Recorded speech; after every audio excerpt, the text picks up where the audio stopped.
must ask you, there's a raft of questions to do with ITV's documentary about the Isle of Man prison. Yeah. Where's that come from? Presumably you've watched them. I watched the first two. I didn't watch the one on Wednesday evening because I had another commitment, but it was really constituents. Following the first episode, there were quite a lot of people who rang me up, contacted me via emails and messages, and also I go to various coffee mornings and things. It was a hot topic. So the questions went in really following the first episode. Do you think that the answers to these questions are going to be in the public interest?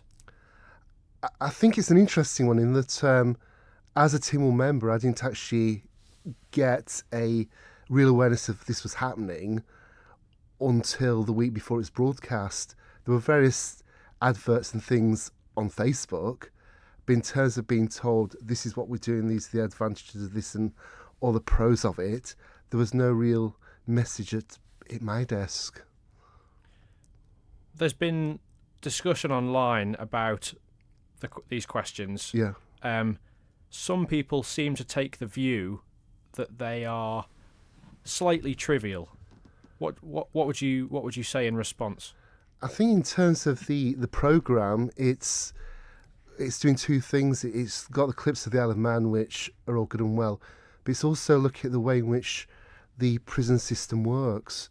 And I think in terms of that, we need to have an awareness of who made the decisions in opening up that, and when the decisions were being made, how was the process followed through, not just in terms of a programme being made, but the actual full implications for the island and its people.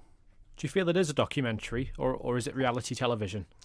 It's from what I've seen, it's definitely become reality television, and that's where my concern is, that when we're selling an island as a successful economy that's a place to come and do business, this kind of trivialisation could have negative impacts in some respects. But in terms of the question paper for August, I haven't counted exactly, but it's in the teens, isn't it? Or maybe even 20 questions you've got on this? There are a significant number of questions, but in terms of getting the answers, there are no opportunities for supplementary questions. Whereas if you ask a oral question in June, for example, you can ask 4 or 5 supplementaries quite easily. So whereas it looks a lot on the paper, in terms of having broken things down, I've tried to in a way that enables quite straightforward, simple answers that aren't going to take a lot of officer time. There are very few that are going to take a significant amount of time. Most are really asking at what stage was the Chief Minister involved, what advice came from the Attorney General's office. So it's not deep questions that are going to take a long time to come up with answers. Answers should be there that can be produced quickly and easily. There's several things to pick up on there. I'm going to quote you something that Rob Callister, MHK, said on social media. He said, as a Tynwald member, I have to agree. This is obviously part of a longer thread. He said, questions are meant to have a genuine reason behind them. Unfortunately, most of those questions could have been answered by a simple email. Do you agree? No, I don't. Because, I have sent emails about this, and I've got limited answers. And I thought, just in terms of the way the programme has gone in the interests of a lot of people, the people really deserve to know the answers, not just questions that I'm asking, the questions that people have asked me. And, I feel there's a genuine interest in terms of finding out answers, what's actually happened here. After the July sitting of Tynwald, we saw that Tynwald take the decision not to extend question time in that instance. Yeah. The Chief Minister said part of the reason for Comyn's decision in their voting patterns was that they felt a lot of questions were becoming a bit trivial or a bit flippant. No, I completely disagree with that. When you're asking a question, the question has got a specific reason behind it. It's either come from a constituent, it's a problem you're trying to solve, it's something that can't be dealt with by an email. You need to actually get to the nitty-gritty of the situation and find out what the reasons for something are. You don't waste your time, the minister's time, and officer's time. It's always got to be for a real good reason. I don't have the exact figure, but it was quoted in Hansard a few years ago now that each written answer costed something like £70 or £75. per written answer. Yeah. If you add that up over all of these questions, do you think people are getting value for money in those answers? Oh, well, having been a teacher and been expecting students to come up with written answers quickly and efficiently, there are none of these questions that are going to place undue pressure on any minister or any officer. And given the responsibility they have, both to their departments and the wider people, I think they should be prepared to answer questions. And going back to what happened in July, it was disappointing that the ministers could not actually answer questions when we'd had 3 days allotted. We finished after 2.5 days. And as a representative of the people of Albury, Castletown and Maloo, if I ask a question, I should be able to get an answer and go into more details on it. It was a big question paper in July, and lots of the questions that weren't answered were on, you could argue, very serious topics, things which questionnaires would have wanted to hold the respondents accountable for. Is there a bit of a failing of democracy, do you think, by that not being completed? I was very disappointed. I had a reasonable number of questions in because I tend to find questions a useful way to get answers. And in terms of the questions that I wasn't receiving answers to, I did feel frustrated. There were key questions about sales of bottles in schools, and there's some really interesting data that came out that seemed to be going against the trend that was available elsewhere. There were other questions on the school and related topics, and I felt that by just giving us a brief written response, we didn't get what we should have got. Can you understand the view that by increasing the sheer quantity of questions to this extent, it's sort of clogging the system a little bit, do you think? No, we've got a lot of officers, we've got a lot of support staff, we've got quality ministers.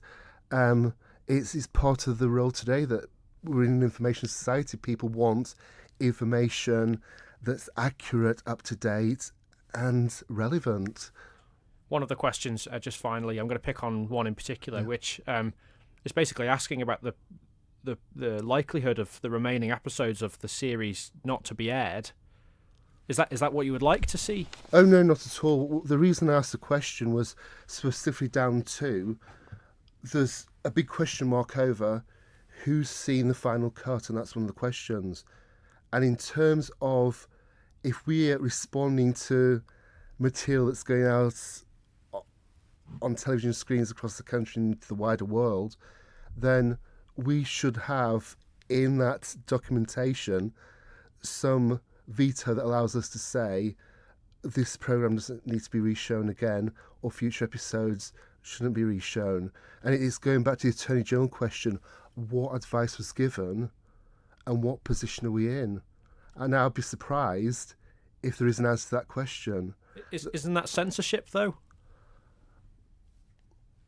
In terms of what you're doing, you're promoting the other man in your role as an MHK, as a minister, whatever you're doing. And when you decide to do something, you need to make sure that you've got the final say in terms of getting the best positive output. We've heard the prison governor say that he didn't have any editorial control. I don't think Home Affairs had any editorial control over the content that went out. And that they they obviously had assurances, otherwise it wouldn't have been allowed to go ahead, would it, as a project? Well, that's my concern. When you actually look at what's happening now, the first programme seems to have disappeared because of legal issues. The second programme isn't available. Well, it wasn't available yesterday to see. And there seems to be some undercurrent in terms of what is happening here. And all the questions I've asked are basically straightforward questions, asking the Chief Minister what his role was, asking what role the Attorney General played. And I feel that when you're dancing with the devil, you need to make sure that you're not going to come off worse. And I feel that halfway through this series of programmes, we are in a difficult position. And I would hope that either the Chief Minister or someone in high up in government has the opportunity to see those 3 programmes before they're shown. And if they aren't appropriate, then potentially censorship in some form is acceptable. What do you think is appropriate? I think we need to go back and find out what they were hoping to do with the programme. As I said previously, as a member of Tynwald, I only found out about it the previous week. If I had an input into this process, I'd have been focusing on the rehabilitation, the education, the positive aspects of the prison. A lot of the things I've seen have been trivialisations, kind of dumb down what is a key institution in society. And that worries me. People are comparing it on social media to a youth club or a holiday camp, or people going up to Derby to have a bit of a jolly. Do you share that view? There have been aspects in the programme that have concerned me, and that's why I've put the questions down, just in terms of who discussed this issue, who actually has any editorial control over it. Because from my perspective, it just appears to be a situation where the prison governor, the Department of Home Affairs have simply said, this is acceptable. And when you're dealing with a jurisdiction like the Isle of Man, everything that goes out into the world is of importance to us. If you're someone who's sat in the UK and maybe you don't know much about the Isle of Man, and you watch this on ITV1, how do you think you would view the island because of this documentary? I'd be concerned in some respects. From the first 2 programmes, there doesn't seem to be a focus on a documentary type of portrayal of the individuals that I would have expected. It seems to be more going back to trying to get the audiences, trying to please the audiences, and I'm not sure that a prison should be used for that.